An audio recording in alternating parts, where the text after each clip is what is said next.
And now, it's that time of the week once again. Welcome to the Departure Lounge podcast with your host, Tom Whittle, your ticket to the home of aviation podcasts. Sit back, relax, and enjoy the flight.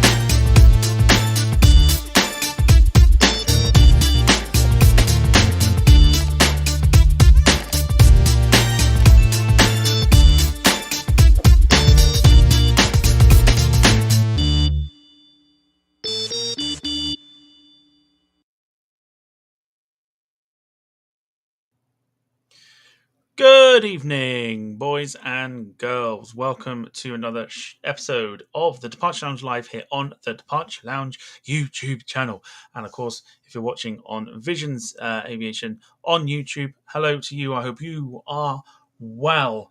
My name is Tom Whittle. I thought I had the graphic up. Obviously not, but you don't need to know that. Joining me this evening is tonight's standing co-host. We, of course, end of an era last time so now we're into a new era. And tonight, standing in as we search for the new co-host is long-time fan of the show, Jack Rolls. Jack, a very good evening to you. How are you? Fine, thank you. How are you, Tom? Yeah, not too bad. Having only just got home about 45 minutes ago or so, maybe a little bit less than that, actually. Yeah, knackered, but I'm all right. Not too bad at all. How's your weekend been? Obviously, we'll not talk about the football because I don't want to, and you won't talk about it either. But how's your weekend been? Very well, thank you. A special guest at Bournemouth, but I won't say anything until until the end. Yeah, no, that's no, that's fair. That's fair enough. Actually, I need to grab what you've sent me as well because I need to make sure that we show that at the end. But yes. Anyway, let's jump into some of the housekeeping before we jump into tonight's show. So we are on social media, as you should know by now. You can find us on Facebook, Instagram, Twitter, which are all in the description below. I haven't quite set up my posting of the links, so you'll have to manually find those in the description below, so you can keep up to date with everything happening on the show. So yeah, if your preferred platform is Facebook, Instagram, or Twitter, do follow us on there. We have a shop as well, which you can buy some merch. If you so wish to, you can find that in the description below as well for some really nice sort of merch designs in there. You can also join our Facebook community group called the Departure Lounge Community Channel, where quite a few of us have joined the group already, and we sort of post our aviation stories, photos from bygone era to present day stuff. So if you fancy that, do give that a follow as well. Jack is a moderator in that group as well as myself, so we'll add you in there throughout the evening as it goes on. So if you fancy that, do have a look.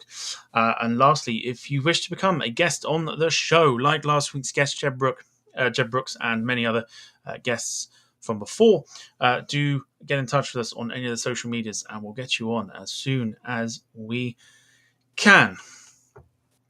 So let's go through the chat and say hello to a few people that are in the chat already. We've got Clive Everly saying good evening to our newest moderator.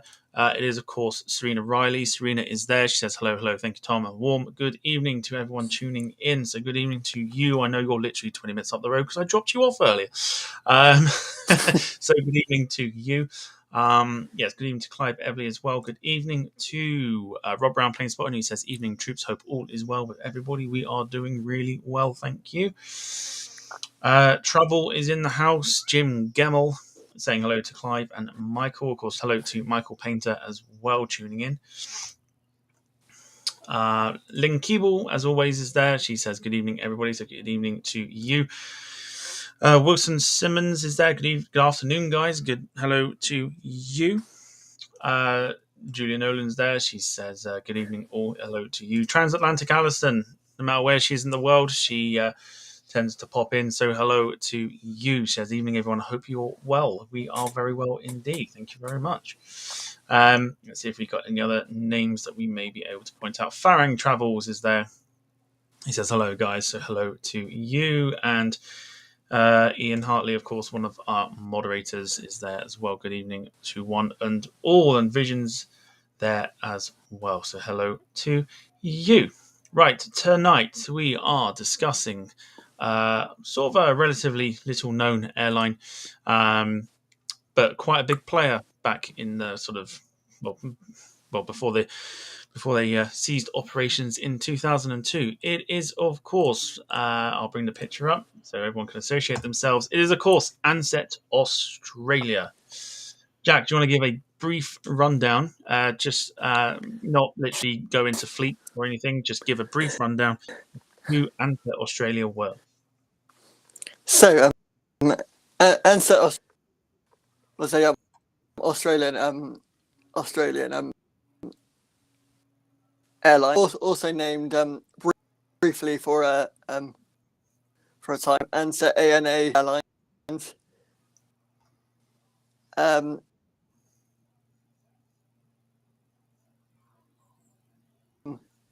Reginald Ansett formed Ansett Airways and to his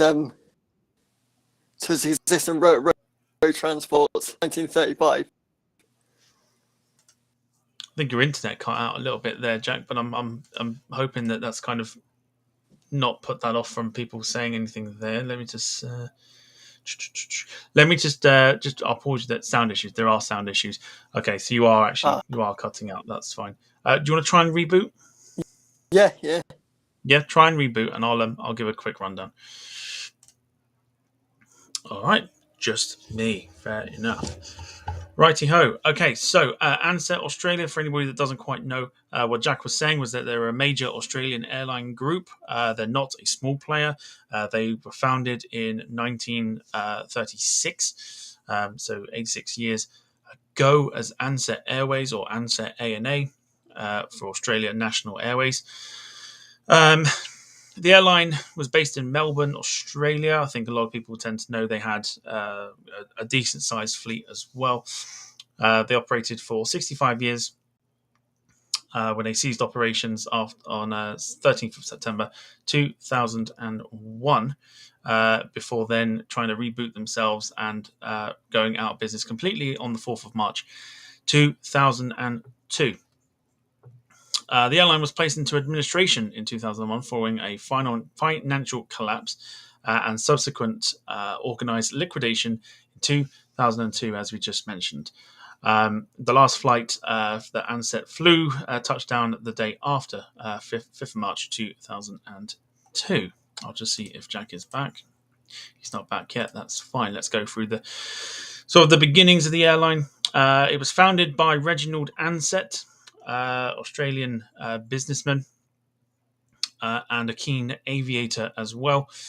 He was best known for founding the Ansett Transport Industries, which owned one of Australia's two leading domestic airlines, which of course was Ansett. He was primarily focused on road transport. Decided to dip his toe into the airline industry, which turned into a bit of a success. Jack is sort of there. I'm trying to make sure he's trying to come back, but here we go. I'm hoping let's just see if he's okay. Hello Jack, there. speak to us. Speak to us, Jack. Hello there. I think you're all good. Good. If there's any more sound issues, guys, just do let us know. Do let us know in the chat if there are any more sound issues. But Jack, we're going on to the beginning of Ansett Australia. So the beginning. So Reginald Ansett, who brought this wonderful Singapore airline to life. So he can transport business like 1835, but he wanted to in something like airlines such as the one, and so he was also to the railway industry. Okay, let me just see if there's any sound issues with what you've just said there. If anybody can put in the chat whether they heard everything Jack said there or whether there was a slight sound issue. People still saying you're having a sound issue, Jack. People saying glitchy. Yeah, okay. All right. There are some issues. Yeah, people saying there's some sound issue. I think because you're cutting out because of your potential internet connection. I'm not entirely sure why. You got it on Wi-Fi. Take it off Wi-Fi. I'll take him off screen while he's trying to sort that out. However, nice little surprise. We'll bring him on just now. He's probably not expecting this, but hello, Ken. Hi guys. How are you doing? I'm doing well. I'm cooking dinner. Cooking well, dinner? was. Starting your arse, you're not. Oh no, because I've managed to get my gammon out of the oven, so it's now Sarah's doing all the veg. Oh, lovely. Fair enough. Fair enough. How are you, Tom? Whilst Jack sorts out his sound issues, we do have Ken with us. Bring them in sort of slightly earlier than we planned. And you've just messaged saying that you'll jump in, but you've got no idea about this airline. No. Do you know nothing at all about it? I've heard of them, and they're Australian. That's because we've just told you, isn't it? Yes, yeah. And also, what you said earlier was actually quite interesting. So, yeah, I'm all ears now. Have you noticed I've got hang on, that way. Look, my biggest fan behind me. I don't have the sound effect. Otherwise I go... Awesome. But no, come on, let's go. Because obviously you can educate us, Tom. Well, I'll try to. Right, let's see. Jack. Let's hope. I've turned off the router and turned it back on again. All right, we'll give it a try. But Ken will sit here with us and be educated by our research on Ansett. So as I mentioned, they were founded by Reginald Ansett as he ran a road transport company and dipped his toe in the airline business. The first sort of aircraft that they flew, just trying to get an understanding of this because I'm trying to go through my notes here as to what they flew. Yeah. Go on, Jack. You've probably got it. It's the Fokker Universe. Fokker Universe. Got to be careful how you say that. Yeah, please don't swear. This is Channel 4. Yeah. Yes. Yeah. The Fokker Universal was the first aircraft that they flew.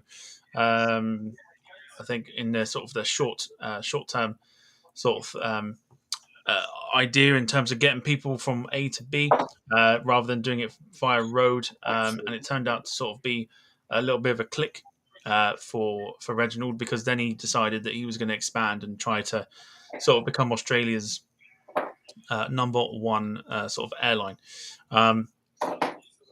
Of course, they merged with the likes of Australian National Airways, which of course allowed them to kind of expand a little bit more. And they also sort of tried to go head to head with another Australian airline called Trans Australia Airlines as well, which I think merged with Qantas in the end as well. But yeah, so Ansett you could call pretty much. As a whole, you could pretty much call them the sort of the Virgin, pretty much like the Australian like Virgin to British Airways kind of role with Ansett and Qantas. So you had two big players for Australia, like you do here in the UK with British Airways and Virgin. I think you'd probably put them down as a bit more of the Virgin Atlantic kind as well. We're trying to compete with the likes of Qantas as well. But yeah, the first route that Ansett had was between Hamilton in Victoria to Melbourne, operated by a Fokker Universal monoplane in 1936. The rapid success of the airline led Ansett to float the business in 1937, and that, of course, allowed them to basically inherit some Lockheed Electra aircraft. So they were getting bigger aircraft to kind of fly a little bit further. Of course, during World War II, they opted to suspend all their scheduled services except the Hamilton service in favour for more lucrative work for the US Army Air Forces. So they kind of shipped a load of Air Force people around Australia to to kind of help them out and become a massive ally for them. For the US Air Force. Jack, what else can you tell us? So after the Second World War, they bought out a load of Douglas C-47 Dakotas, which was obviously the the medium to medium aircraft, and they actually put in low seats to make it into a passenger airline. Indeed they did. So a quick sort of expansion, sort of merger sort of thing, as we sort of get into the main bulk of Ansett. Let me just have a look here. Let's go through my notes just very quickly. So after the war, Ansett acquired some operations with the DC-3 and later the Convair CV-340s that were previously operated by Braniff, of course, the US airline. And this helped with Ansett's idea to do freight work, so freighter flights, and this also tied in with the coach business that Reginald Ansett had as well. So the DC-3s became a massive workforce, as they were for pretty much any airline that sort of acquired them. It became sort of the workforce of, also the workhorse of Reginald's airline. Excuse me. Just trying to go for here. So Ansett bought the what did ANA stand for again? Austria. Yeah, there they go. Australian National Airways. They bought out the airline because they were sort of having some financial trouble themselves, and I believe there was a. It's all happening. It's all happening. Sorry, guys. Sorry.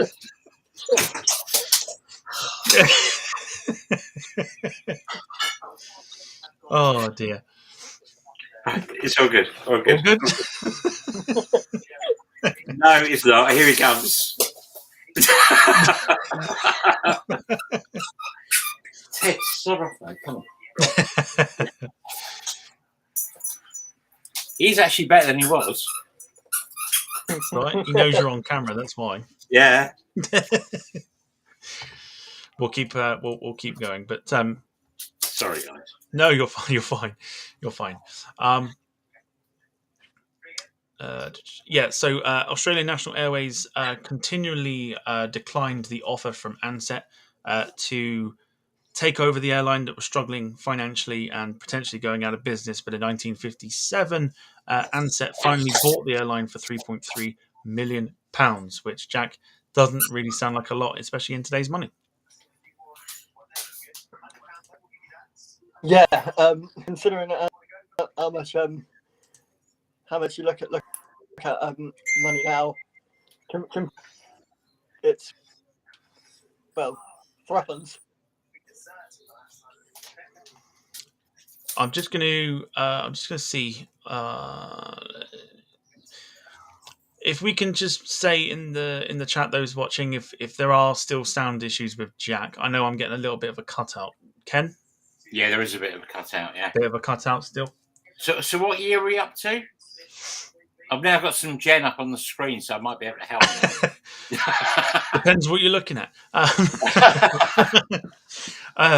We're up to about 1957, so sort of 50s and 60s of the airline. Okay. Okay, yeah. Keep going, Jack. Hopefully it works. Let's see. Let's wait and see. Right. So, where do we go from there? Just trying to go through the notes that I've got here. Right. So yeah. So because Ansett bought Australian National Airways for £3.3 million, the new merged airline was called Ansett ANA, and the name was retained until November 1968, when it became Ansett Airlines of Australia. So a lot of sort of rebranding and trying to kind of be like the pride of Australia at the time. Actually, yeah, Tom. Go on. Looking at a little bit at that point, it was about the two airlines policy. Yes. I don't know, so I'm just googling it, obviously. But anyway, but that was where obviously the government of Australia, basically between 1940, the 40s and the 90s, they came with a policy that only two airlines were allowed to operate between the state capital cities and between capitals and nominated regional carriers. So basically what was happening there was the two airlines policy was a legal barrier to stop people or entrance into the Australian aviation market. So basically a closed shop at that point.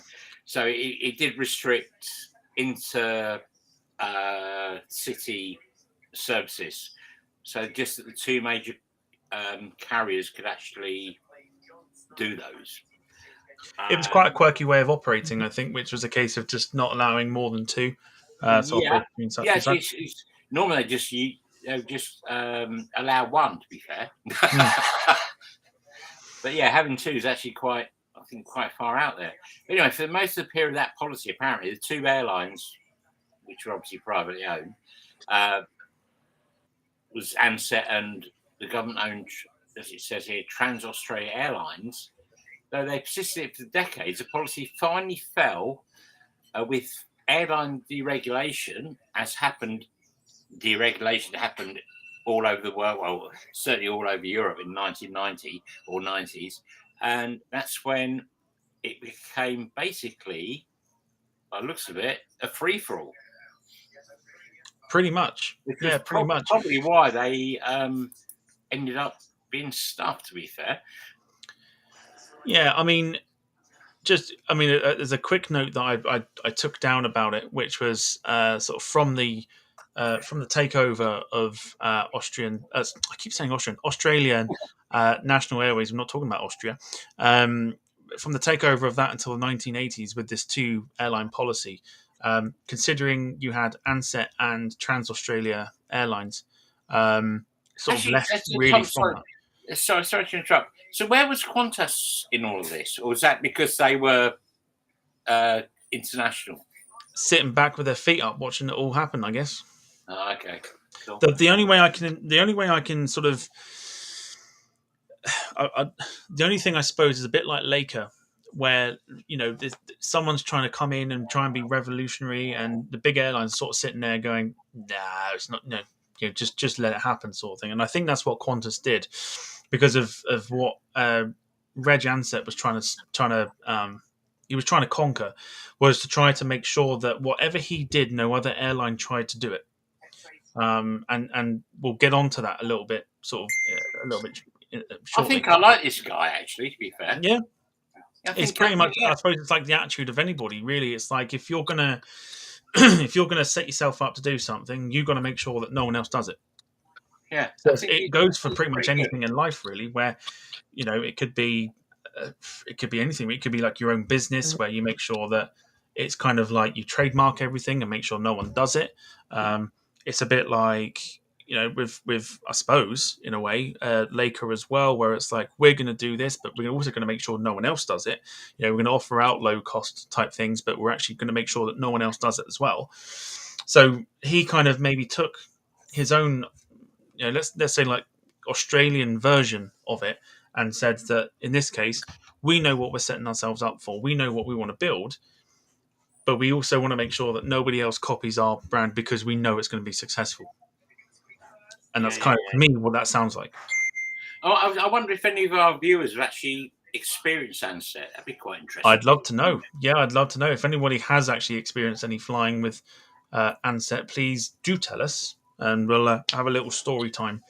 And sort of, just to try and get... Because I'd like to kind of know the insights. I was saying to Jack before we came on, I used to holiday down in Bournemouth when my nan...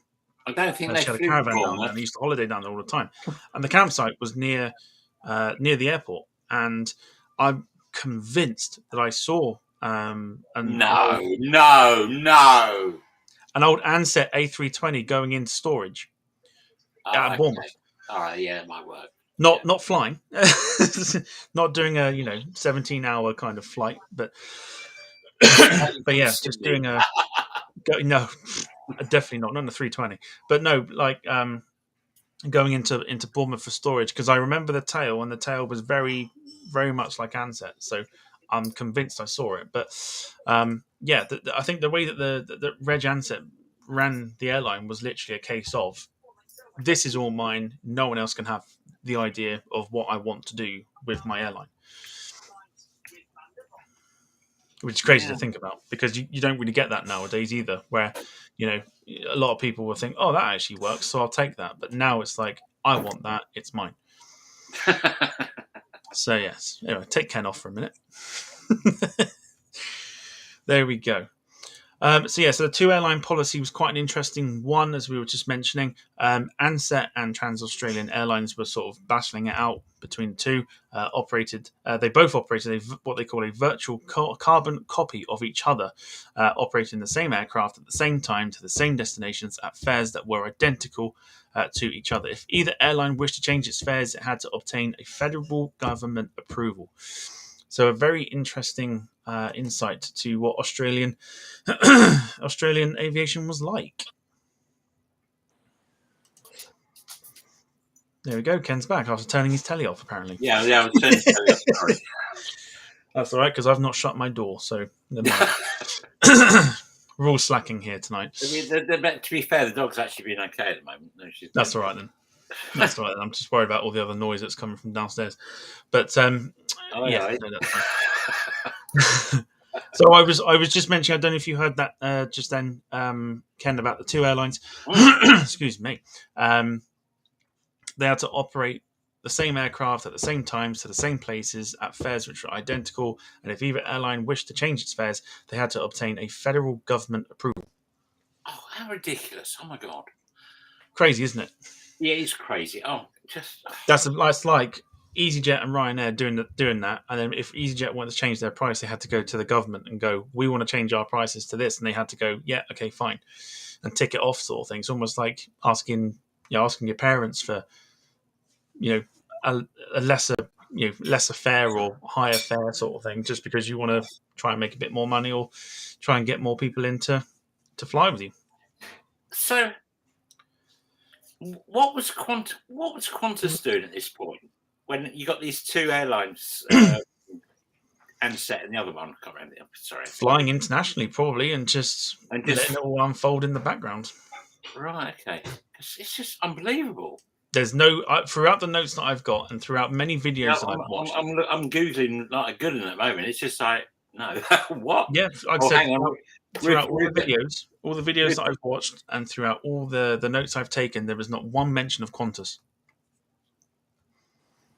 Apart from the fact that the competition of Qantas and what they were doing was sort of the ultimate downfall to why they went out of business. But that's about it. There's no other. Yeah, there's no other sort of information that I can find that Qantas had anything to do with this. They just were just like as you say, in the background. Yeah. Yeah, it's crazy. But There yeah, goes so my roast dinner. It's now Yes. being served on the patio, which I Oh. now can't do because Oh, you called lovely. me in Okay, early. ta for now.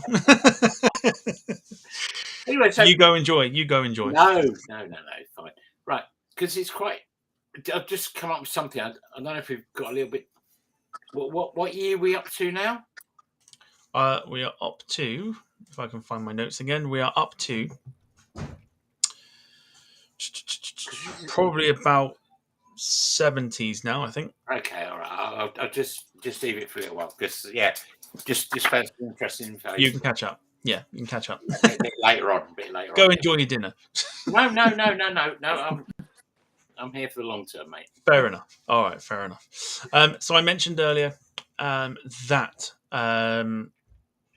Reg Ansett set out to ensure that no other competitors could rise up to the challenge of his airline. So he took control of two more airlines.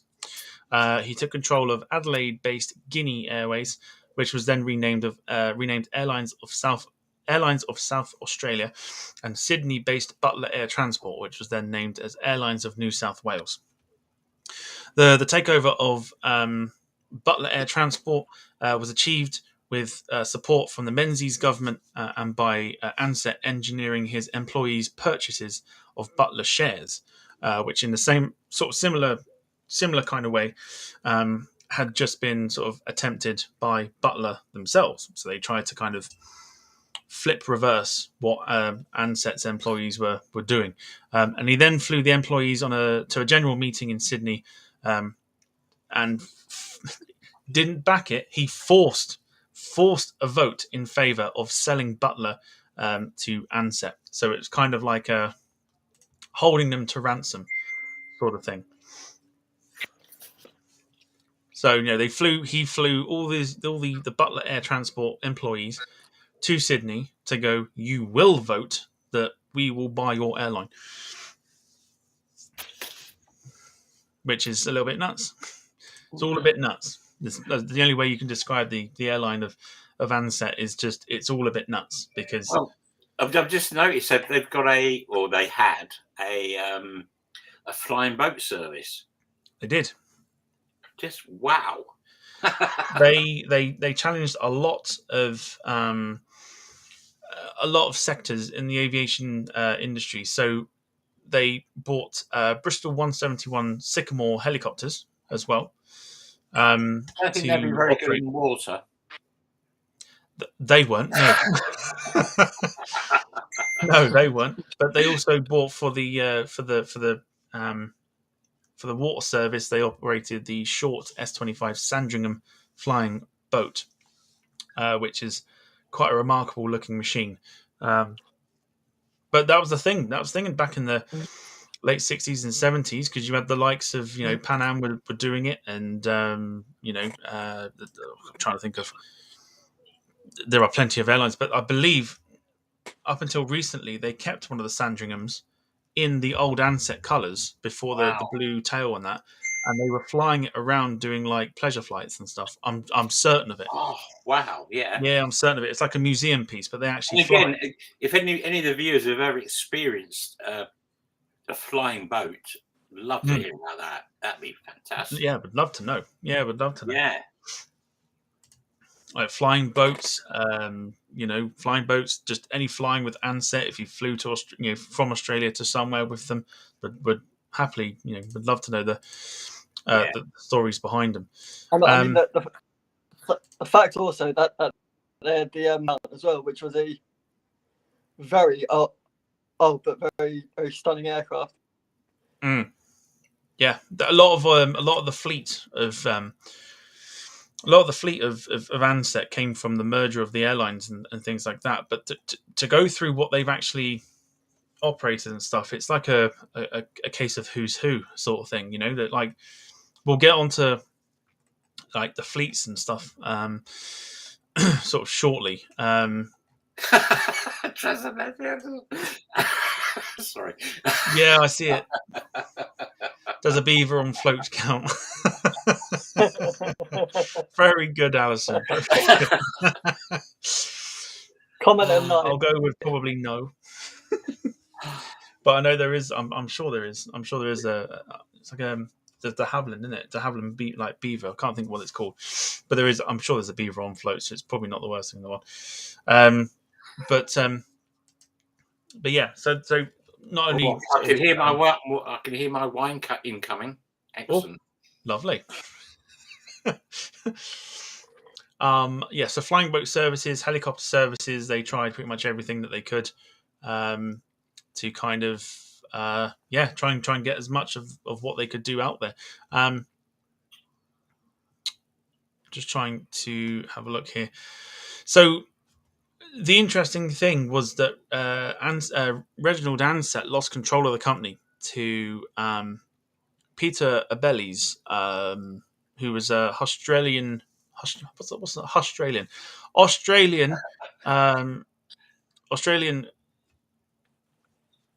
Hungarian refugee, but he went to Australia as a refugee. So Australian sounds about right. Peter Abelles created TNT, Thomas Nationwide Transport, of course, as we know them. TNT, quite famous now. I think they've merged with FedEx, I think, if I'm correct. And Rupert Murdoch's News Corporation in 1979, with Abelles taking operational control of the airline. So a number of substantial investments performed badly, including a share in America West Airlines, which filed for bankruptcy and survived the bankruptcy, and its Hamilton Island Resort, which went into receivership. I don't quite know too much about the Hamilton Island Resort, so I'm not going to go too much into that. But Ansett also paid millions of dollars for the right to be the official airline of the Sydney 2000 Olympics, which I think at the time was quite big for them because they were sort of, this whole competing on, competing with Qantas. For them to be the number one airline for an Olympic sport, or the Olympic Games that's being held in their own country, it was quite big. It's advertising. It's advertising. It's literally just like a big banner to say this is the national airline of Australia, and it sort of worked for a period of time. And I remember some of the planes they painted as well. They painted some of their planes in some really cool Olympic Games sort of colours and things like that. It was really cool. So yes, they paid millions of dollars to be that, but the investment was generally regarded as unwise, as a thing not to do.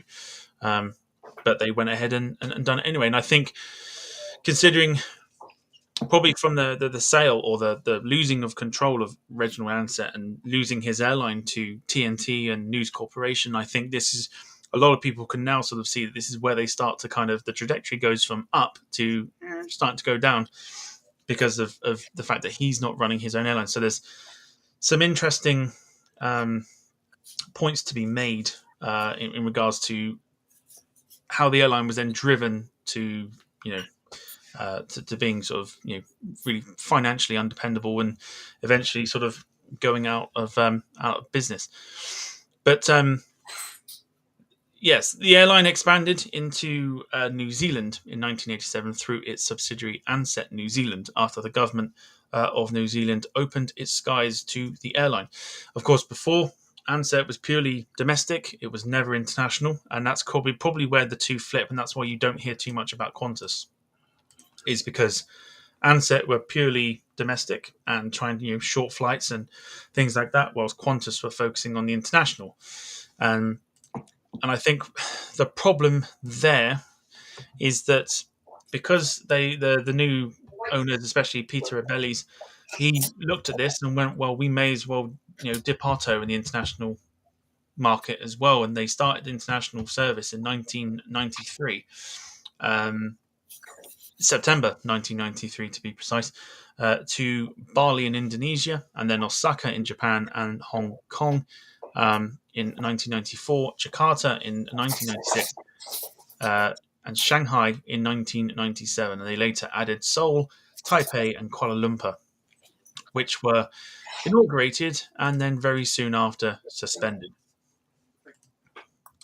And you can kind of see this is where the, like I said, trajectory just goes into a complete nosedive because of, it's almost like doing too much for an airline that isn't made to do it.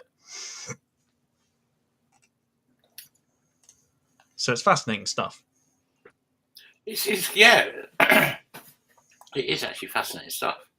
If I recommend watching, there is a particular video it's about half hour long. It's called "The Rise and Spectacular Fall of Ansett Australia," and it's on YouTube. It's half an hour long, and it's absolutely incredible.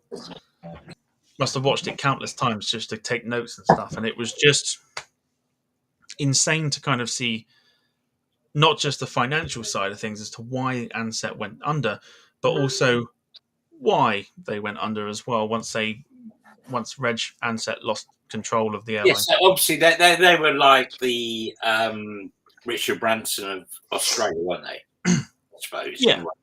Yeah. Richard Branson of Australia before Richard Branson went into Australia. Yeah. Before Richard Branson then went and stuffed them. Yeah. It's, when I saw the topic tonight, I'm going, I've got no idea what he's going on about now. But yeah, get it. It's really, really interesting. You bang on right. It's just like, wow. It's crazy. Now we get into the side of things where we now sort of begin to understand why Ansett went out of business. So in February 2000, Air New Zealand acquired full ownership of Ansett, buying out News Corporation's stake for a whopping 680 million Australian dollars, surpassing Singapore Airlines' bid of 500 million Australian dollars. So Air New Zealand had a huge stake, or basically acquired the full ownership of Ansett. And then the numbers sort of begin to make sense because then competition from Qantas on the international flights, and a succession of low-cost airlines. Impulse Airlines, of course, was one of them. And, of course, as we mentioned with Richard Branson, Virgin Blue came into play back in August of 2000. Of course, they're now known in today's climate as Virgin Australia. Top-heavy and substantially overpaid staff, an aging fleet, and the grounding of the 767 fleet due to maintenance irregularities left Ansett seriously short of cash, losing, and I'm not making this up, $1.3 million a day. That is serious money to be losing. Which is nuts. It's to lose that amount and have then things go, because they ordered the 767. I think they had the 767-200, and they ordered the 300 to expand on shorter kind of, like shorter flights that don't potentially need a 747. And because of maintenance errors and everything else to go onto it, like throwing cash at the staff and things like that, $1.3 million a day for an airline is insane. Crazy. It's mental. Well, so actually, that's more money out than them. It's frightening to think about losing 1.3 million a day. So that's, I'm not even going to pronounce it, but I imagine it's something like nearly 10 million a week. It's 400 and something a year. Yeah. That's crazy to lose. It's about 420 million a year. Yeah. No. Well, it's a lot. It's a lot of money. we say it's crazy, but Alison says most airlines were losing that day in 2020. Yeah, but it's, to be fair, Alison was to be, what would really be good to know is like how long were those daily losses racking up?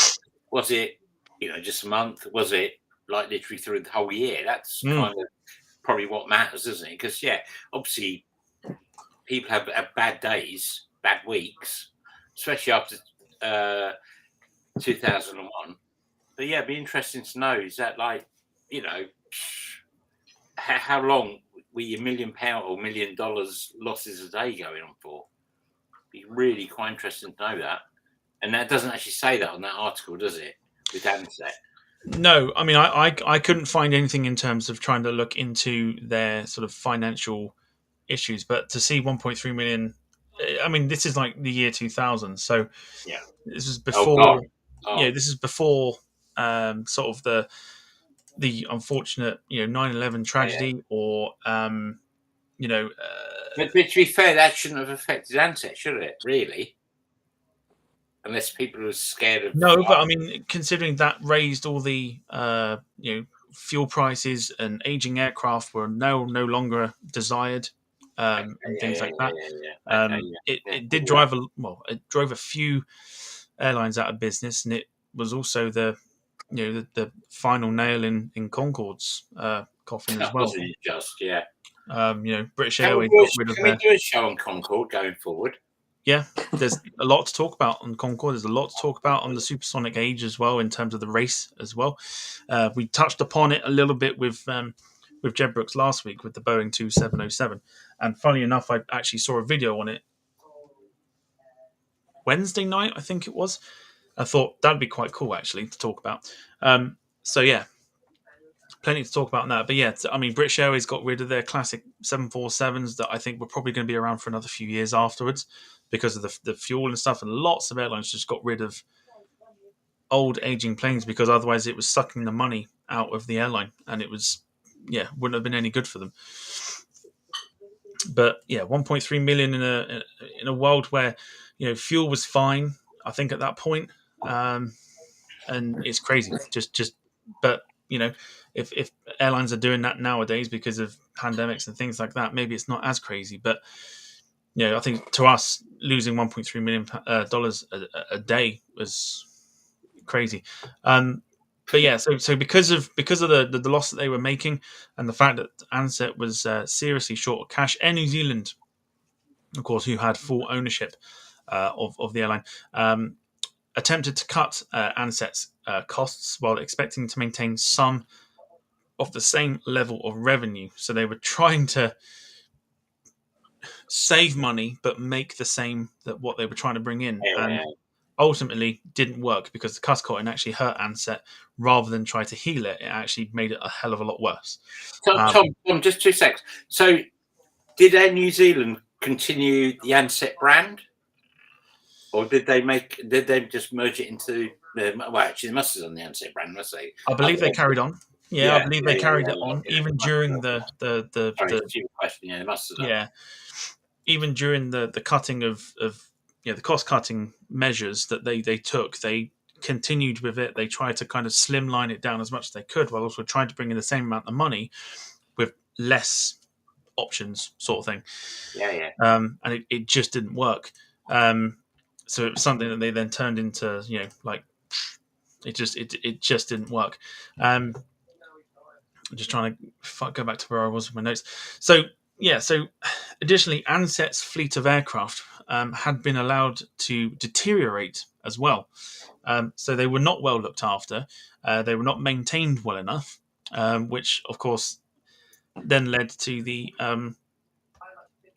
grounding of the 767 fleet, because they were just being allowed to deteriorate, and they just didn't have the money to pump into these planes to maintain them that they so obviously so desperately needed. So it just led to 767s being grounded.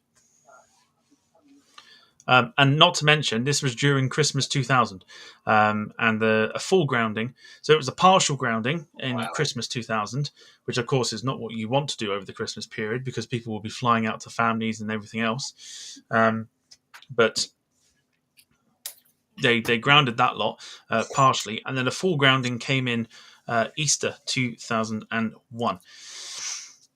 So Ansett was therefore unable to compete with the new low cost carriers and Qantas, which were able to run at a loss on some routes, but they could not maintain revenue whilst cutting their costs, which included laying off staff. So yeah, it was kind of, at least I think, as soon as Reginald Ansett lost his airline, what he built and what he'd been striving to do then just went straight out the business, straight out the window, and it was kind of right. We're going to take over. We're going to do what we can with it, and it was just done haphazardly, and it wasn't any good. I mean, you don't expect that from a airline. It's just for that to happen. Nothing. They were just pouring money out, and just as Jim Gemmell says, and I think putting it probably in the best way, Ansett were hemorrhaging money towards the end. So, I mean, we could probably all think of airlines that were probably doing the same thing and trying to do everything they could, but were just hemorrhaging money like it was nothing. Like they just couldn't do anything to stop it, no matter what they tried, whether it was cost cutting or getting rid of an aging fleet or things like that. It was not happening for Ansett, and the rest of the story that goes on from it is just crazy. So ultimately, after the whole hemorrhaging and things like that, a deal was made in April of 2001 for Ansett to purchase Virgin Blue. A deal. I'll repeat that. A deal made in 2001 for Ansett to purchase Virgin Blue was then blocked by Richard Branson in August, and Singapore Airlines, which was initially blocked from buying Ansett, was also prevented from investing further in the Air New Zealand Ansett group by the New Zealand government. It then declined to take up an earlier proposed deal to inject over 500 million Australian dollars into Air New Zealand after Ansett talks collapsed. In early September 2001, as the trouble worsened, the New Zealand government then prepared to rescue Air New Zealand by eventually buying 83% of the company for 885 million New Zealand dollars, which is a hell of a lot. And let me just go through the notes here. So $885 million for 83% of the company. But what it did was then also cut Ansett adrift. And despite public pleas, the Australian government refused to bail out Ansett. So where have we heard that one before? Where the government refuses to bail out an airline? Where have we heard that before? Laker Railways. Laker. We've also heard it with Flybe. Yeah. As well. Yes. After initially bailing them, they then turned around and went, nope. So there's also that as well. So yes, the Australian government basically just turned its back on Ansett despite the public pleading to save it. Can I just apologise to everybody? It's like Piccadilly Circus in my house. There we go. No, there's Madeline. Dog, boyfriend, Sarah. Sorry. No, it's all right. It's all right. Rob Brown, Plain Spot in there, says potentially the Ansett problem could have sent Air New Zealand up the spout too. It certainly could have done. Yeah. If the New Zealand government turned their back on Air New Zealand, they would not be around either. So, it's kind of like a domino effect. If one airline goes, and lots of people just mentioning there, Jim Gemmell with Flybe, mentioning about, where have we heard that before? He says Flybe. Yeah. Transatlantic Allison saying Virgin. Of course, we had that issue as well, where, Virgin, I think, were then bailed. Actually, did Virgin get bailed or not? I think, were they not given something? They were given some money, I think, because it caused an uproar as to why they were allowed to. I'm sure it did. I'm sure. Alison, did Virgin get bailed? Because I thought they didn't. I'm convinced they did, because I think they were considered more valuable than Flybe, and I think they didn't have a lot of faith in Flybe surviving if they gave them this amount of money. Did BA get bailed as well? Possibly. Oh, there you go. No, there you go. Look, no, My bad. I've right. just Wow, pressed the star on wow, that. Meant to save that. There you go. Private investors. wow. Okay, I didn't think they were bailed. I must admit. No, so they weren't bailed, but they were invested in. So there you go. Every day is a school day on this channel. Yeah, yeah. No government cash. Yeah. Hey, Yeah, fair same play. as Visions. That was exactly the same as Visions. No bloody government cash at all. We had Yeah. to take loans.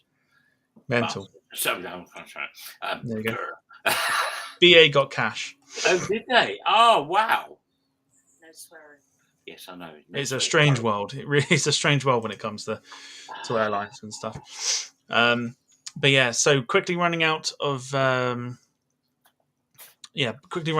both lines of credit and options as well. Air New Zealand, a day after 9/11, September 12th, 2001, placed the Ansett group of companies into voluntary administration with a company called PricewaterhouseCoopers.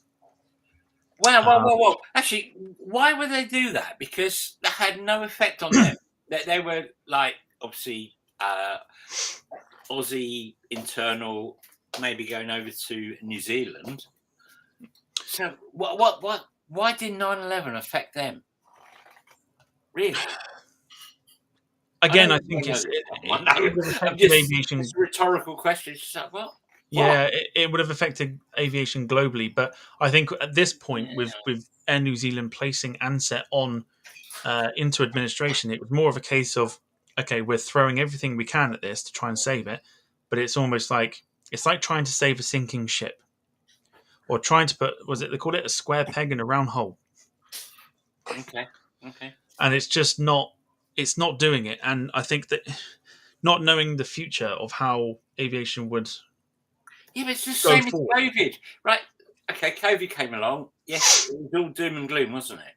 It was pretty much doom and gloom. And all of a sudden, like even BA was saying that the 380s wouldn't come back into service until 2024. Hey, they were back in service end of 2020. You know, it's kind of like. I think they just gave up on it. I think that's kind of Air New Zealand. You know, after this group nearly put them out of business, it was a case of, we're just going to give up on it because it's we were that close with dancing. We're dancing with danger. Yeah, but yeah. But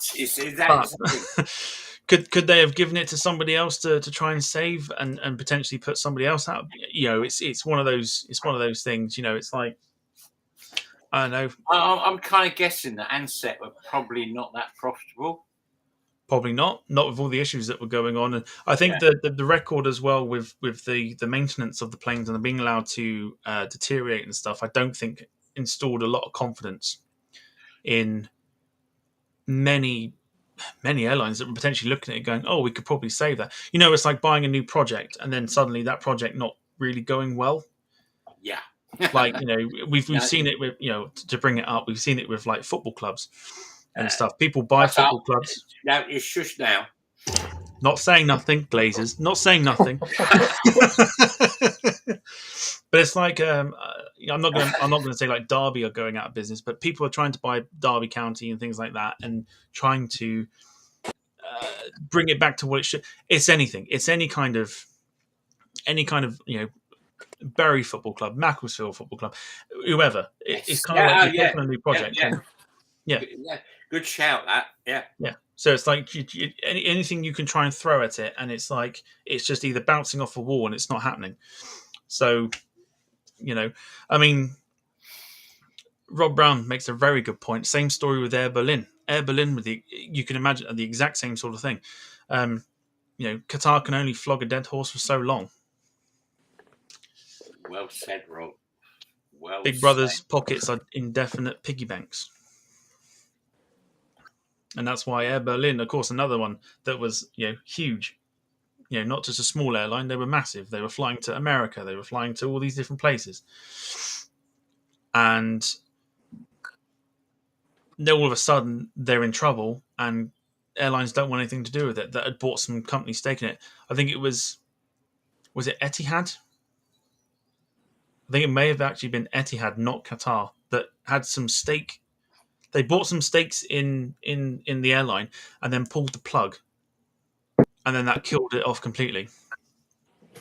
So it's very similar to that sort of story. It's a good shout actually with Air Berlin. I completely forgot about that. And that's also potentially another one that might be worth speaking about is Air Berlin, because I think that pretty much came out of nowhere. Even though they were struggling financially for a few years, it wasn't drastic. It wasn't. Oh, he's only turned the light on this. It wasn't drastic. It wasn't, but yeah, that's for another story. So I think, just in the end, I think it's a case of they weren't seen as profitable anymore. And like you say, it's like just trying to flog a dead horse, or square peg, round hole sort of thing. And also the fact that Air New Zealand bought them out, you'd have thought it said nice, and you just sort of knew that was going to Well, in answer to why, in answer to why they were not kept about or anything like that, the administrator themselves determined that Ansett was not viable to continue operations. Primarily, this is the reasoning that they gave, it was primarily due to the lack of any funds to cover fuel, catering, or employee wages, and grounded the fleets of Ansett and the subsidiary airlines of Hazelton Airlines, Kendall, SkyWest, and Aero Pelican. So the entire group, not just one airline, the entire group was grounded because of the lack of money to cover what was needed to essentially fly the planes. They were basically screwed, obviously.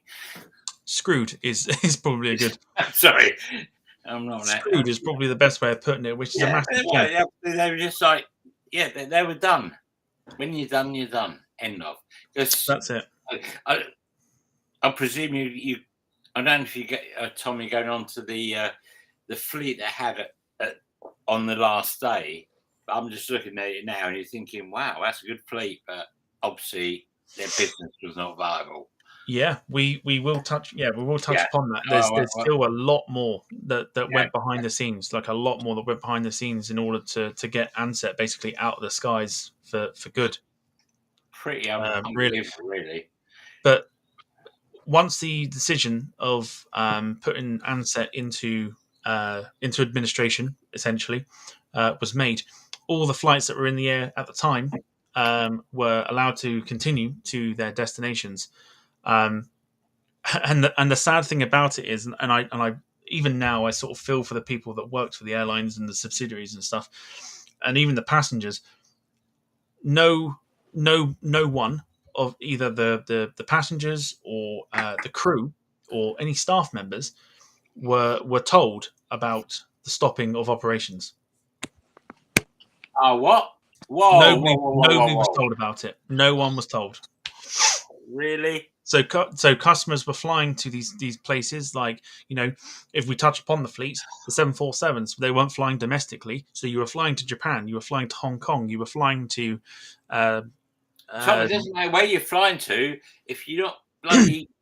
Oh my God, that's so bad. Yeah, and so bad. I mean, you could arrive in Japan, and then all of a sudden it's, oh, by the way, you ain't coming back because we've stopped operations. But then people are finding out through different methods. So for the staff members, the staff alone, not to be told that, by the way, you're probably going to be out of a job.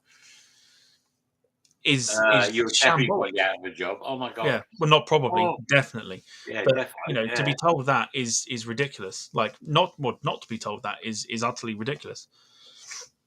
Oh, I didn't realize that happened. Oh my God, that is. Yeah, that is horrible. Horrible. Yeah, absolutely horrible. That's common decency. Which this airline didn't have. Apparently, well, the administrators didn't have. Yeah. It's not the airline that the airline. Jack's right. Common decency there, right? Yeah, you look after you. Yeah, okay, you might be screwed, but you do look after your people. Not that you can help them, but you just at least have the decency to say, guys, this is what's happened. I mean, Alison makes a good point. She says crew are never told not in flight due to the safety risk being told you are now out of work while flying a 300-ton jet with 60 Yeah, tons yeah, of fuel. Understandably, yeah. but Understanding that. it sort of goes Yeah. from But as soon as you bloody land at whatever airport, yeah. they need to tell you. End of. So That- it's not just pilots and stuff that weren't told for that reason. It was literally everybody else that worked, no matter if you worked on. Actually, Tom, to be fair, and also Alison, right? It's not as if you're going to bloody crash your aeroplane, is it? Because you've been sacked mid-flight. You're not going to actually kill yourselves, are you? But you're going to land it, but you're not going to be happy. I mean, yeah, you would hope that no one would do that, but I suppose it would be a safety thing. But then Rob Brown also points out it was the polar opposite when the passengers and crew of the Thomas Cook brand were told mid-flight, and they'd be the last flight even watched it touch down on Flight Radar 24. Yeah, because videos went round, didn't they? At the end of the day, you're on the aeroplane. You're not going to want to kind of crash, are you? But yeah, obviously rubbish. I can't say actually what I want to say, but I don't have the beat, but we can do that. But yeah, you kind of like they should not tell you mid-flight that you're sacked. But I don't think that's actually going to be compromising safety unless you got some nutter on the old. Yeah, and I think that's probably where it stems from. Is kind of you got to be a little bit careful. I mean, it must be standard. You're right. Standard protocol and stuff because Alison's then saying that the Thomas Cook management got in a lot of trouble for it. Because who knows what could have happened. I mean, we all saw the videos of the crew announcing that they would be the last flight and things like that, and crying and things like that. So it does take them off the focus of what they're essentially employed for the last time to do. But yeah, I mean, understandably, you know, you just never know. You just never know. You never know if someone goes, that's my livelihood that I've been doing for 25, 30 years. I don't know any better. And somebody's mental health just goes down the pan. Not in trying to encourage it, but that's kind of the point that we're sort of trying to make here. So in essence, so we can understand that pilots and stuff weren't told, but it's everybody else. It's like check-in crew, check-in desks, just PSAs, anybody. Yes, yeah. Nobody was told. Yes, the whole staff. Because let's face it, an airliner will only take off if you've got the support of the whole crew, from the check-in desk to the crew. I can't.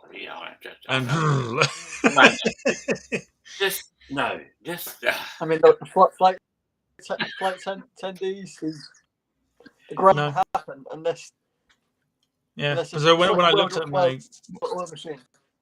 Yeah, when I looked at the notes and stuff, it didn't just mention a handful of job roles as to who weren't told.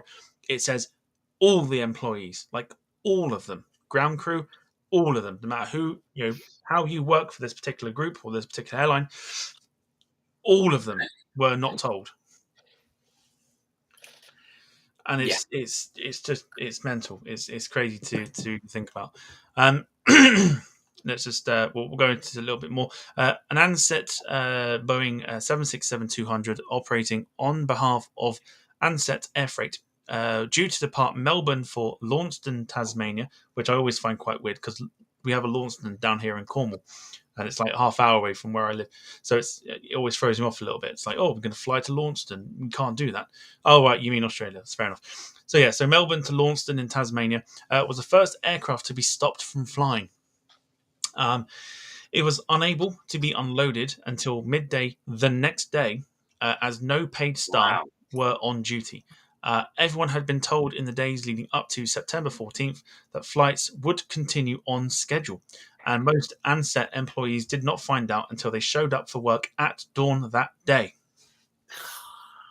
That's crap. So can you imagine turning up for work and then being told, no thanks, like you're not going to be doing anything? It's crazy. We're taking Ken off screen again.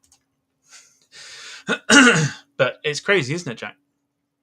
Yeah. How could? How? I mean, surely you'd have thought, you know, a common person would have thought, oh, if this is what I tell my colleagues. I mean, you imagine turning up to, if I turned up to my workplace and to be told, oh, didn't you know about such and such? And it's like, no. And then, you're left kind of just, you're just left to your own devices and you're not quite sure what to do with yourself. It's utterly crazy. Absolutely crazy. I mean, the fact that they only got told at the crack of dawn, that just goes to show, no, that probably wasn't thought out until they at least got a coverage to it. It's just a little bit crazy. Rob Brown again makes a really good point. He's making great points all evening long. He says, let's be honest, most folk know it's coming. It's a case of when, not if. These airlines have a slow, painful death. Flybe, Monarch, and Norwegian, to name a few. Financial issues can be a public affair. Because we all know about the issues with likes of Flybe and Monarch and stuff, but yeah. So a little bit more about the collapse. Thousands of passengers were left stranded, and more than 16,000 people found themselves out of a job, making this the largest mass job loss event in Australian history. Widespread protests were held by workers, including the blockade of an Air New Zealand plane about to carry then New Zealand Prime Minister Helen Clark home from Melbourne. So a lot of people very, very angry about the decision to place the airline into administration. I mean, well, to see why they're a bit upset, but I mean, so to have to be a country that you don't even know or something like that, you'd have thought, why am I here? I mean, I just got bought here by a plane. Now I can't get back. Yeah, it's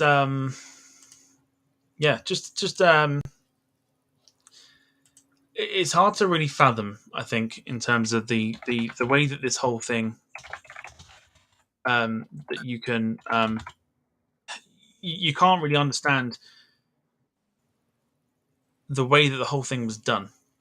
I think the way that it was done, and I suppose the protests, like I said, were all done by very, very angry people that I think were very angry at Air New Zealand for not really doing their best to save them. Basically, we were just saying, Ken, that more than 16,000 people found themselves out of a job, making it the largest mass job loss event in Australian history. And there were widespread protests. Wow. Okay. Yes, widespread protests were held by workers, including the blocking of an Air New Zealand plane about to carry then New Zealand Prime Minister Helen Clark back to New Zealand from Melbourne.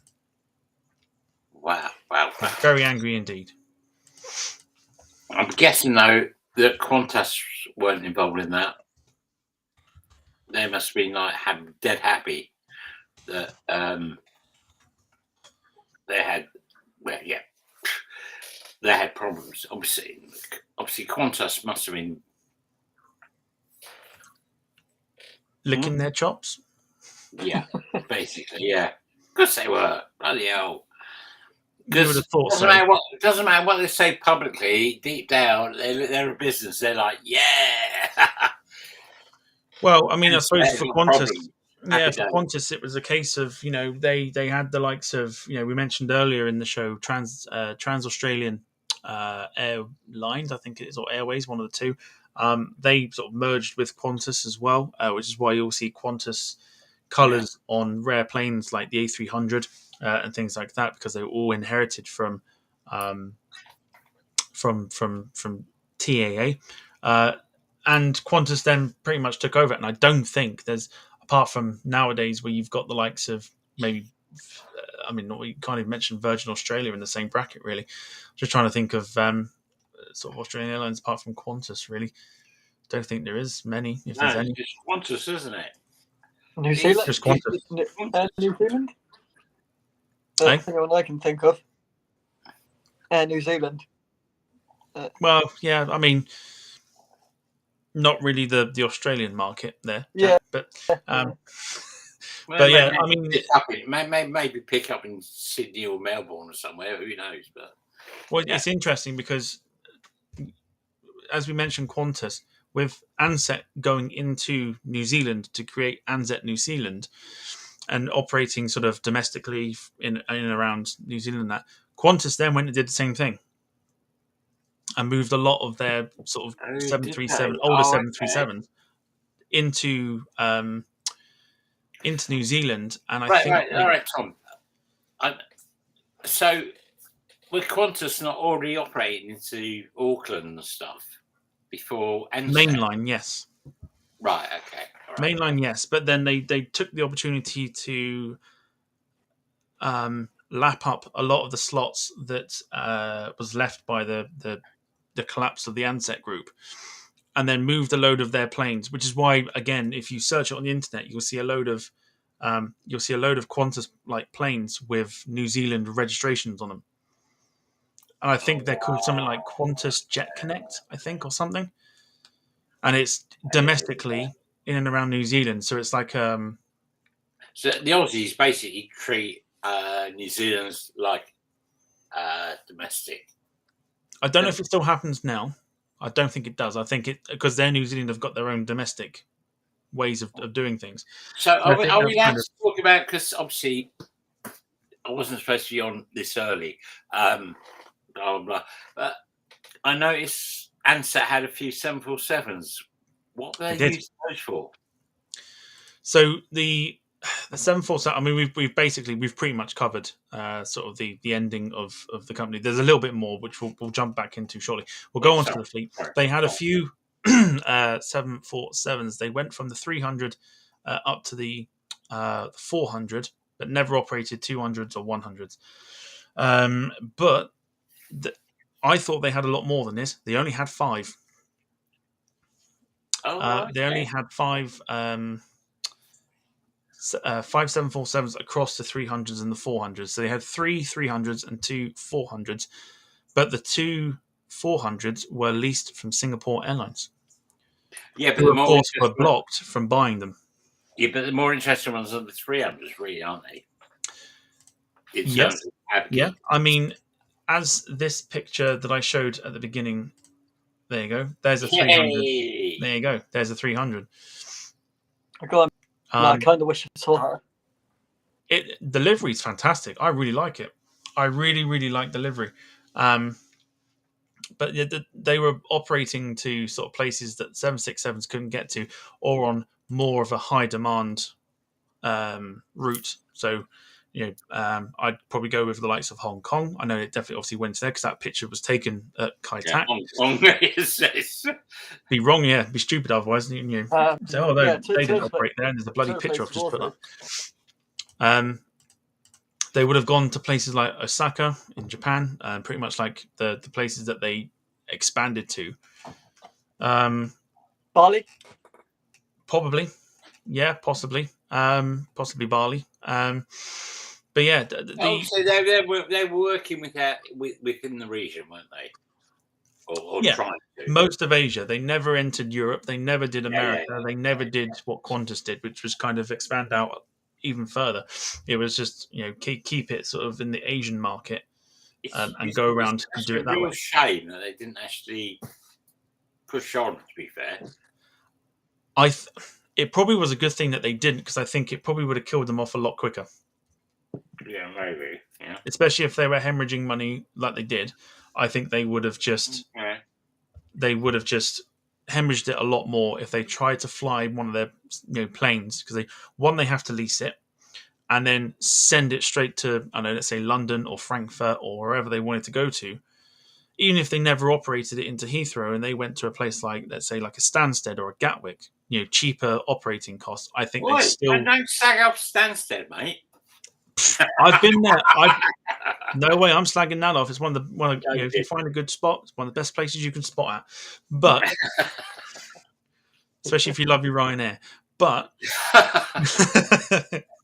but places like, especially that's why like Emirates have gone in there as well. Emirates have gone in because it's probably cheaper to operate from than a Heathrow and a Gatwick as well. So it's kind of like, where can we expand to where we can also do it on a slightly cheaper basis? So even if they'd done that, they still probably would have been leaking money like it was going out of fashion and been killed off a lot quicker than they were. Okay. I think that's what I think anyway, especially if they were hemorrhaging money just because they were operating what they did. Tom, do you not think that their lack of ambition actually killed him off? It's a good way to flip it. Probably. Question. I think so. No. I think so. I think what we could have seen from Ansett is probably they could have been Qantas low cost. Yeah, they could have operated or they could have come up with a model that probably would have worked for them, and then would have been taken on by the likes of Qantas and anybody coming into it, Jetstar, anybody else could have gone, oh well, would Ansett still be around today? No, not a chance. But they might have actually reduced the prices for a while anyway for Qantas and would they have gone on for longer? They probably would have done, but they would not. I still don't think they would survive today. No, totally agree. And maybe a lack of ambition, because I think, like I said at the beginning, they purely went into domestic business, and because they saw Qantas thriving on the international scene, it was like, we'll have a piece of that. And I think it's almost like you see the likes of now JetBlue coming across to the UK. You see WestJet flying to the UK. You see any sort of low cost going off to places you never thought you'd see them. And actually, you just mentioned JetBlue? Do we actually know how that's working out for them? Or have we got any inside information about that? Because you kind of look at it and go, really? But maybe. I know they've retained their slots. Yeah, I want to say it's done quite well, or it's doing well. I think so. I know they've changed the arrival times now into Heathrow to early morning, like really early in the morning. Because I think the one and only time I've seen them at Heathrow was they came in about 9 o'clock in the morning. Now they come in with the rest of the transatlantic stuff, which is about between 6 in the morning and 7 in the morning as well. And then they go out afternoon, about 1 o'clock-ish, I think. But yeah, they're doing really well. They're doing really well. And Alison backs that up as well. She's pretty much in the know-how. Saying that they're selling well and they've applied for more slots. Oh, good. Well, so good on them. Yeah, good on them. Yeah. But yeah, I was eating roast potatoes. Sorry. That's I'm thinking on bloody dinner that I should have been eating whilst I was waiting. Anyway, no, it's fine. But yeah, I think it could be deemed as a lack of ambition, maybe entering the international market late, like far too late. Maybe you could probably go with that as well. So it's really, yeah. It's yeah. Oh, hang on a minute. Oh, Alison says it's not good. Hang on. We've been made fools of. I think she's being sarcastic. She'll clarify that, I'm sure. Yeah, hang on. She'll clarify Alison, that. clarify, please. Yeah, because we've just sat here and gone, woohoo! But yeah, so I mean, just to kind of touch upon a little bit more of the sort of the demise of it,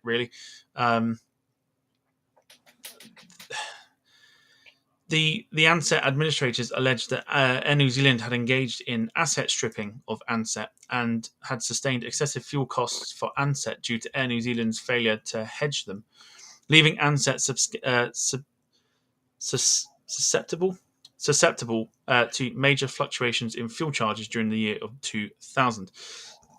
Almost like Air New Zealand putting their bill onto Ansett, just so they could save a little bit of money. These claims were denied by Air New Zealand, noting it had funded Ansett's loss of 180 million Australian dollars in the last year. Ansett's administrators later admitted to no evidence of any asset stripping was found. So there was no evidence whatsoever. No evidence whatsoever. But they were kind of, I think what they were trying to do was just trying to find a little bit of funding to then go, we're going to try and come back in. Yeah. But yeah, ultimately didn't happen. Some businesses know that. So let's just screw that. Let's have a look at the fleet. Yes, let's. When they went belly up.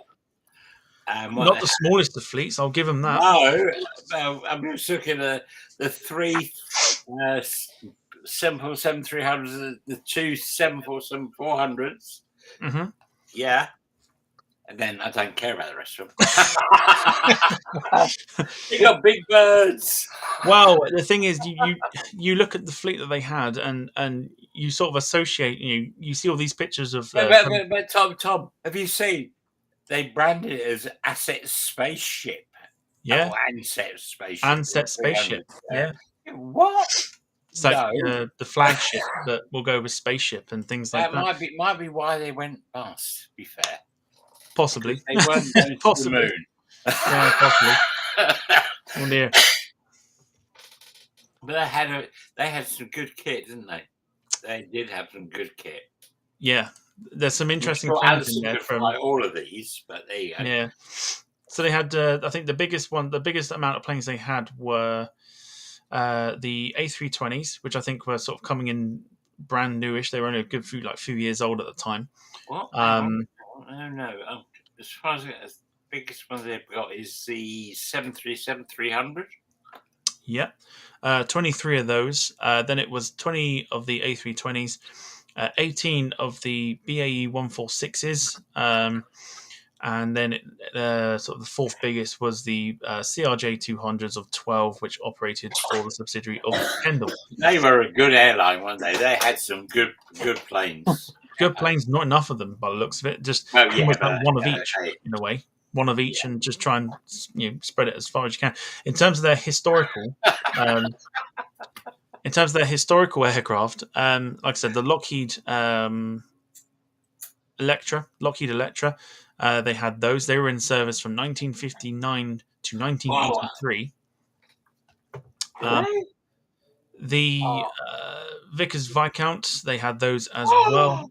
I think they were inherited from the sort of takeover as well. Oh my god, 727s. I think they were inherited as well. Guys, we are literally scrolling down on Wikipedia at the moment. You can come and join us. We are for this bit. I've just pulled it up on the page. Let's have a look here. They had 41 DC-3s. They also owned DC-4s, DC-6s, the incredibly horrific Aviation Traders Carver, which is the funny plane with the big bulbous front, which looks like So what was that one? The Aviation Traders ATL 98 Carve Air. I'm not finding that. Ugly looking thing. That's still news off. A rather sort of interesting short takeoff and landing plane they had was the de Havilland Caribou, which they had 4 of. Cool. Which I thought was quite interesting. Quite a few DC-9s, 12 of those. Fokker 28s, Fokker 28s, 4 of those.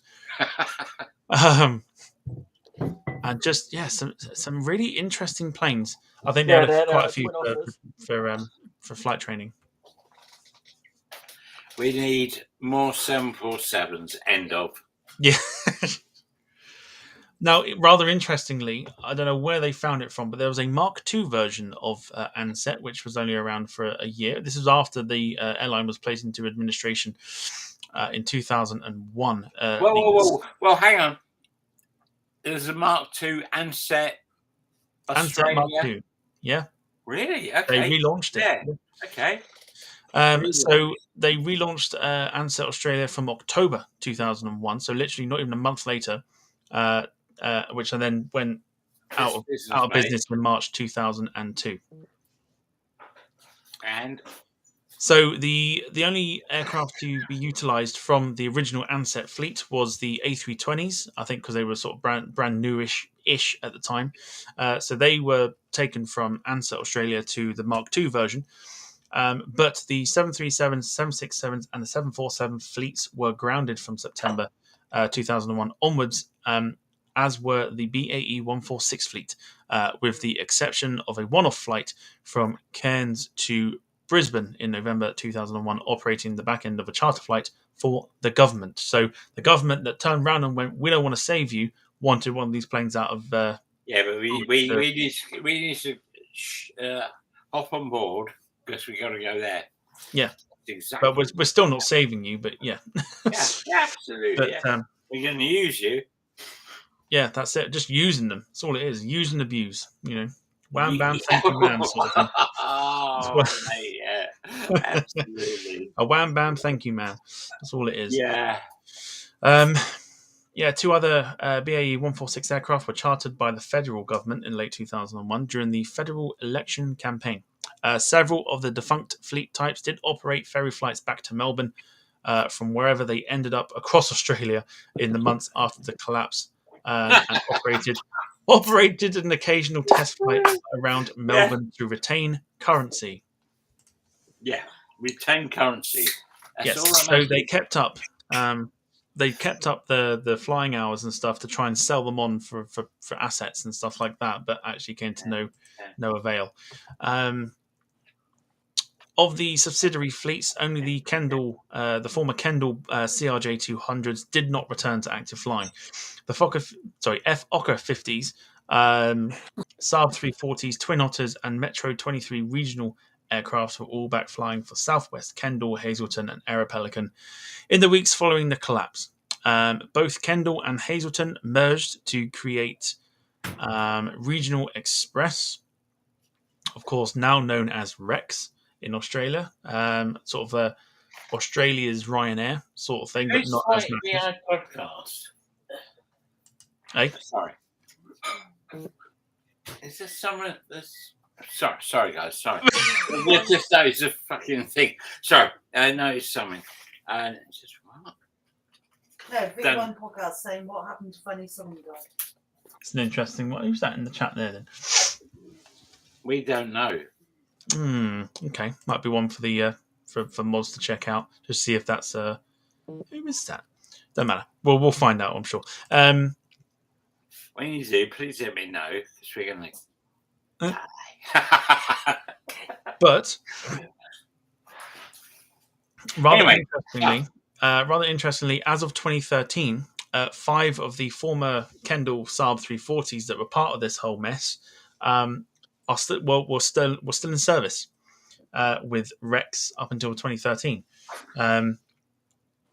And it says, 3 of the former Hazleton ones. So they still carried on in this whole merger with Kendall and Hazleton, and the planes continued flying. I think they may still be flying now as well.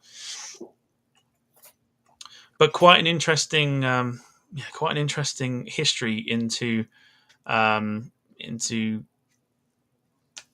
Ansett Australia. It's honestly, the talk we've done on it doesn't do it like any justice. But the destinations they went to, and there wasn't a lot. Wasn't a lot of destinations that they went to. In terms of, I'm not going to run down each of them, but Australia, of course, you can go to the main sort of ones. New Zealand, there's so many. Yes. There's so many in Australia. I'm not running down all of them. The main ones: Perth, Brisbane, Melbourne, etc. New Zealand was Auckland and Christchurch. Fiji was obviously the main international airport there in Nadi. Wow. Then they went to Asia in Malaysia with Kuala Lumpur, Indonesia, Jakarta, and Denpasar in Bali. They went to China in Shanghai. Went to Hong Kong. And they went to Taipei or Taiwan. Japan, they went to Osaka, and South Korea, they went to Seoul. So it's very exclusive. Almost very exclusive. One airport, one country. To be fair, they actually had it sussed. Maybe it didn't work out, but they did have it actually sussed. Just bang, bang, bang. Hopefully, make lots of money. Obviously, they didn't. Yeah. It's there you go.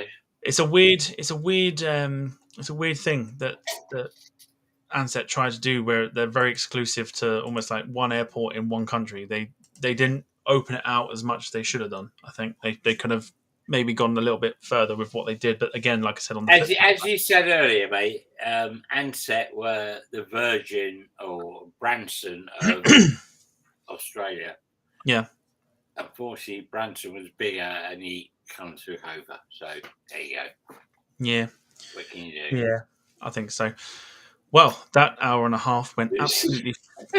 It just absolutely flew by, because we're now approaching an hour and 40 minutes, which is nuts. And we've just covered the basics, basically. But if you want to have a look at the history of Ansett Australia, I do recommend having a look at the video. I'm trying to see. Somebody posted, I think it might have been Jim Gemmell. He posted. Jim. I'm positive it was him. But he posted the video that you can go and watch, and I'll bring it up on screen if I can find it and scroll back the whole way. If not, I may have to ask him to post it again. But yeah, there is a video you can watch on YouTube. It's very informative. Here it is. There you go. So, the rise and spectacular collapse of Ansett Australia, by a name I'm not going to butcher, on YouTube. Well done, Jim. Well done, fella. Yes, good shout. Good shout. Very good video. Very good video indeed. All right. So we're going to kind of begin to wrap up the show tonight. Now, I know it's actually really gone quite quick. He calls it Rory McVeigh. There you go. Why is it not spelt that way then? But that's neither here or there. But we're not going to wrap tonight's show up. But before we do, leave my fuckings in there. Well, sorry. Sorry. Oh my God. Tom, yeah, I do apologise. Tom, just totally tell him off now. I will. Naughty. I know. I don't know. But my roasting is literally there, right? Don't worry, we're not going to be on for much longer. Oh, Tom, so sorry. No, you're fine. You're all right. But no, so I cooked it. It's so good. It's like, right. Let's get off quickly. Quick. You want to cook camera? No, it's not about food. It's not about food. It's about aircraft. Right. I remember. Bang. I'm focused. No, it's all right. It's all right. Right. So yes, as we know, we said goodbye to Steve as co-host last week, and of course we've been looking for a new co-host, sort of moving forward. And it is my wonderful honour to announce that we have found a new co-host, and we're about to bring him in now. It's all right. He's already here. It's Ken. Sorry, guys. Sorry. Yeah. So Ken is our brand new. There you go. There's his little banner. Ken is the new co-host for the show. We're sort of looking forward to, if tonight's anything to go by. We're very much looking forward to. Very much looking forward to seeing where this sort of goes moving forward. But you and I have worked together for a little bit of time now with like collaborating on each other's channels with you allowing us to stream the podcast onto your channels and stuff. So now, to bring you in on the podcast, I must say it's definitely the right decision for us moving forward, and we're very excited to have you part of the show going forward. Good luck. It's the best speech ever, honestly. No, Best speech in the world. obviously, no. Yeah, we have been part of this for a while. Blah blah blah blah. Yeah, I want you to succeed, end of. So that's what we're going to do. We're going to make you succeed. I've got a few guests that are going to be actually good. I'm not saying it. Oh shit, that sounds so bad. But yeah, we got some good guests coming on. I think he's been on the sherbets. Yeah. That's not water in that goblet. Tom knows it's okay. It's all good. Loads of really good guests. I'm good guests, those are guests anyway. So but yeah, whatever. Yeah, it's all right. Alison says, now that you're the co-host, do we get to see you get told off every night? Doing it. Well, yeah. Rob Brown playing Spartan is asking, do we get says, can Ken say cheerio, my lovelies? No, I'm not doing that. No. Fucking love. Oh, Ken. I love Ian. I'm just going to take the monetization off this video, if that's all right. Sorry about the monetization. But yeah, I love Ian. No. I'm going to get Sarah to say that in a real... Hey, Sarah. You can blow Somerset. I know it. Just say, Oh, my word. good night, you my lovelies, or something. Like. Good night, my lovelies. Close enough, it'll do. That'll do, yeah. Just what I'm gonna say is like, oi. No, actually, no, what I'm gonna say. Oh, it's not gone well. No, that hasn't actually panned out, has it? However, Steve does say, good luck, Ken, well done. That's good. Yeah, Darren, yes. And yeah, Rob he is Brown indeed. Spotting. Oh God, yeah. Blooper reel candidate, 100%. This is totally making the end of the year show. Times ever. 100%. It was something I was going to say, but Sarah and I. I didn't do anything. No, I was going to do something. An Ian tribute, but you've now screwed it. Ian? Anyway, hey, is it Ian? Steve. Steve. God almighty. Yeah, well, it's been a good night here in Visions. I hope you know what you're letting yourself in for. Yeah, I am now. Oh, dear. Right. All good? We will do this on next week's podcast. We will say... And he's going to be sober. No guarantees.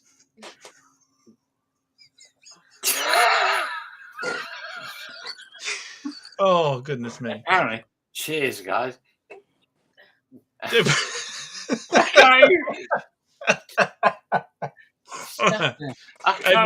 Everyone's just sitting, waiting in anticipation.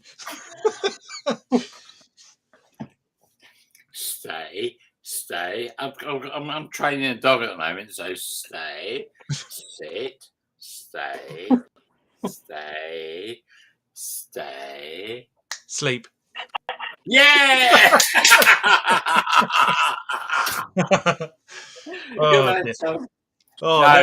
Let's just crack on with some shout outs for you and try and get off this car crash of a stream right now. Yes, it is a car crash. Oh It my is a God. car crash. We love a good, car crash stream. It's all good. All right, let's go with some shout outs. So if anybody in the chat, God help them, if they want to do some shout outs, then do put them into the chat and we'll show them on screen as we do ours. Jack, off you go. You first. Right. So the first shout out I want to give to thank you so much for tonight. It's been an absolute pleasure. To my mum, my dad, my brother, his fiance, just the rest. And for the third one, Rich Goodwin, he came into Bournemouth on Monday, and he let me have a beautiful Pitts S2S. And what can I say about this aircraft? Probably the best propeller aircraft I've seen. So thank you so much, legend. Jack's own picture is now on the screen as well, of course, accompanied by the European Cargo A340s. Very nice picture. And of course, Rich Goodwin is a very nice guy as well. Had him on the show about a month or so ago, I think it was now.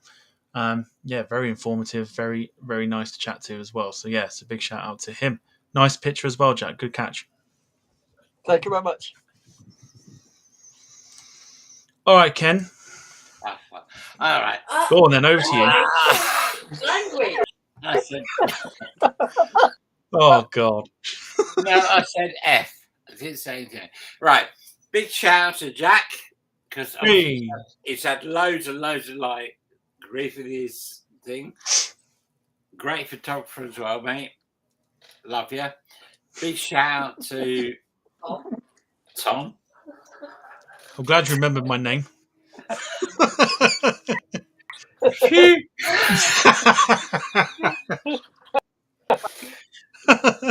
There's a few other people I was going to say, but I can't remember. But guys, keep doing what you're doing because you are actually doing something really kind of different in the aviation world with the podcasty things. So go for it. Love it. Love Thank it, you. love it, love it, love it. I don't know what's happening here. Oh, dear. But honestly, Tom, you're doing great with podcasts. Yeah, I know we had a few. Don't matter. You are doing really, really great with this. So let's grow it. Let's make it big. And between me and you, we can get loads and loads and loads and loads and loads of people on. I'm looking forward to it. It should be a lot of fun. And yes, please, Sarah, if you wouldn't mind.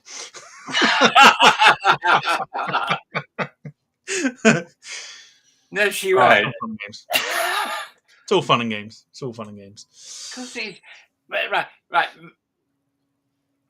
It's a hobby, right? Mm-hmm. What, drinking? No, well, yeah.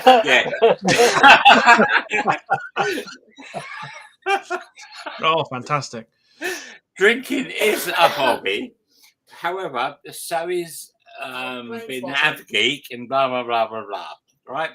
So it's not serious, is it?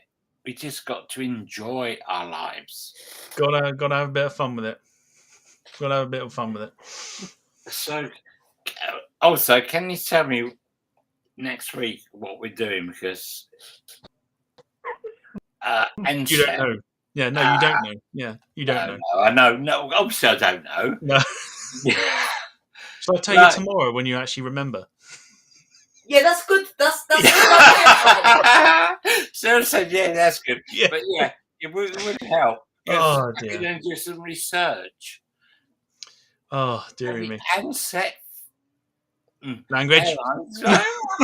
Oh my God. Jesus. Well, mind you, to do research on an airline, you actually have to heard of them first. Yes, exactly.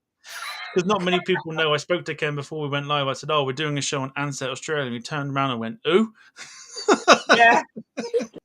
He's not wrong. He's not wrong. Dear. Oh, it's funny. No, actually, I know. To be fair, I did actually. I had heard of them. It's not what you said before. I was in the pub, and then come home with. And then here we are at 22 minutes past 9. Sorry.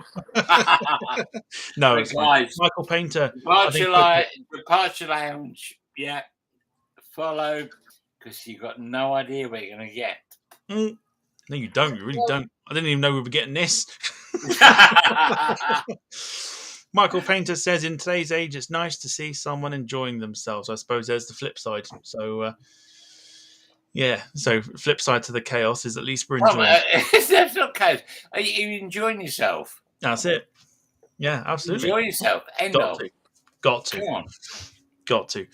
All right, let me do a quick few shout outs and then we'll jump off. We're still live. You are still live. Joking. I know. Goodness me. Right, shout out to Jack, who, despite the issues that we had, showed me the research that he did for the show, and about 4 pages long. So thank you, Jack, for I know there was some issues and stuff, but you got through and you did well with the knowledge and stuff. So big shout out to you. Shout out to Ken Brewer for everybody having a laugh. Yeah, that's it. For providing giggles and, of course, as I say, becoming the show's new co-host. Hi, Tom.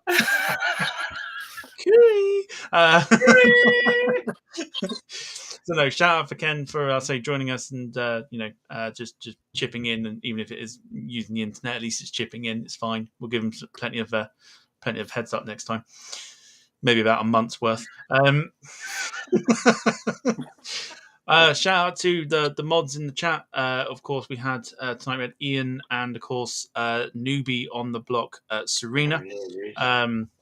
So good job, a job well done from you two, of course, and for everybody watching and sticking with us through the hour and now 53 minutes that we have been going. So big thank you to everybody, and of course everyone that has supported the show as well, and just a massive shout out to everybody. So yes, big well done to everybody. All right, so we'll be on next week. I will show, or at least I will post up at some point what we're doing next week. We do have somebody on with us. I just need to get it confirmed first. Jim Gamble says, "Poor Serena Riley chucked in at the deep end tonight." I'm just going to throw this out there. I threw her in the deep end because she's my girlfriend. All right. I figured no better time to do it than a drunk Ken, and chuck her in the deep end. She done well though. She done well, and even if she didn't do a good job, I'd tell her. So at least that's the main thing. There you go. Yeah, we did chuck her in at the deep end. But yeah, so we'll let you know what we're doing next week once I get it all confirmed. And we are here not next Sunday because it's bank holiday. So I'd like to do it on the Monday, if everyone's cool with that. No. Good, because you ain't on it.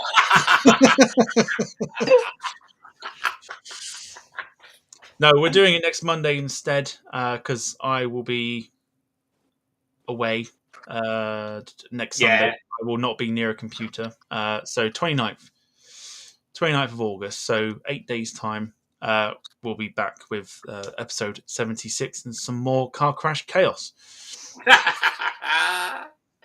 It'll be a lot of fun. But we'll now say our goodbyes and let everybody continue with their Sunday evening, whatever they have to do. So, Jack, if you'd like to say goodbye to those that are still watching. Right, guys. I hope you all well I did.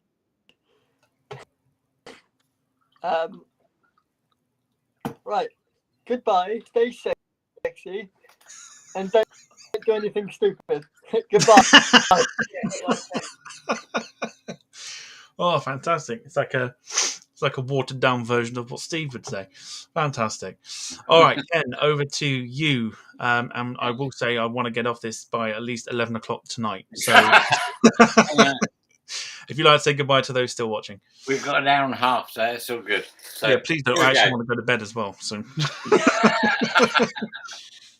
no, guys, thank you for watching. Thank you. Follow, blah, blah, blah, blah. And you will be sober next Monday. I won't be sober next Monday. Not a chance. oh dear. Well, it might be. Anyway, thank you. Just thank you for watching. Great. I hope you enjoyed it. End of. Really. Yeah. And thank you for Tom for putting up with this. No swearing. Nearly. I knew what you were thinking. Nearly. And also, if anybody wants to buy me any wine, Celtic 11. No, actually, no. Celtic 15.aol.com. Oh goodness me! Apart from that, that's good. He's here every week, ladies and gentlemen. Yeah. And I promise I will behave. Because It's all right. Everyone loved it. I want to see this man. You can't think of the word, can you? What's the fucking word? Oi! I want this man. Oh, did I say that? Oh, fuck. I didn't. Oh my god! No, I want to see this man succeed. That's the word. Right? God help us. So. Yeah, it'll be fine. Alison, I think, has put it on quite sort of distinctively with the right sort of phrase that I put. Take care, everybody, and Ken, you're bonkers. Well, yeah. I'm not really, but yeah. Hey. And Jim has very kindly put on behalf of VI Media, seeing as I'm sober, thank you for joining us all tonight, and see you on the Monday, folks. It's been a pleasure. Thank you, Jim. And Sarah has apologised as well, so there you go. Oh, God. Right. I think I need new moderators. No. Oh, dear I me. do love them. They're right. But also, Tom, yeah, we want you to succeed, so we're behind you. Yeah. Succeed. Succeed. What? You want Tom to succeed. Well, not succeed, but succeed. Well, he might want to succeed. But No, thank you. I'm going to put this as a tagline now from Darren Smith. Drink in moderation, folks. Darren, sod off, mate. And very quickly, Rob Brown Plains Point says red, white, or paint stripper wine. United. Hang on. Glazers out. Oh dear. Oh, let's Glazers say goodbye so I can get you off the screen. You get that anyway. Go on, say goodbye so we can get you off the screen. Oh, okay. Oh, sorry. Goodbye, people. Thank you for watching. And yeah. Until next time. Until next time. Help him out, Sarah. Help him out. Sarah, help him out. Right. Goodbye, people. Support Tom. The Departure Lounge. Hit link, share, Subscribe. Subscribe. Yeah, yes, subscribe. That's the one. Oh, you know this, Tom, because we've had this tonight. It's like, yeah, I know. That's why I'm sitting there going, nothing shocks me anymore. Right. Social media people, just Departure Lounge, go and do your stuff. Do your thing. Right. Yeah, because we don't know. All right, I'm taking you off screen now. Say goodbye. Oh, dearie me. Deary me. Well, it's been interesting. But yeah, all that's left for me to say, and I'm going to get this stream done quickly, is thank you so much, everybody watching. Thank you for staying with us. And we'll see you on next Monday at trying to think of a time. Probably 7:30 p.m. If that changes, I will let you know. You can find it in the description below. Follow us on the social media. See you next week. Bye. Bye.